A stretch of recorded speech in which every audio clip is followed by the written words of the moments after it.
होते भोर चली जाई भीगे जान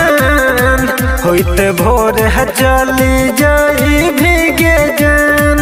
उन लागै छो हरदिया न दरदिया उठे गे जान उन लागै छो हरदिया न दरदिया उठे गे जान दरदिया उठे गे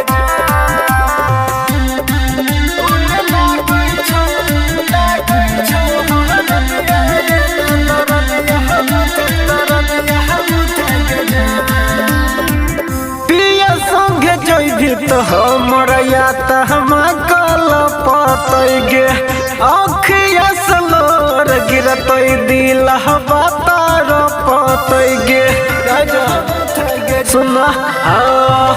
पिया संगे जइधी त हमरा या त हम कल पतई गे अखिया सलोर गिरतई दिल बातार पतई गे कैली कैन को नहीं फिकिरिया के जान कैली कैन को नहीं फिकिरिया के जान उन लागै छो हरदिया न दरदिया उठे गे जान उन लागै छो हरदिया न दरदिया उठे गे जान दरदिया उठे गे जान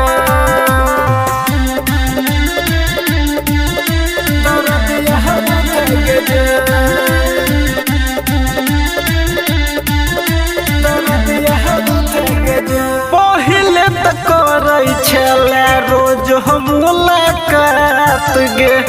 जीवो को न तोरा बिना दिल से केले काट गे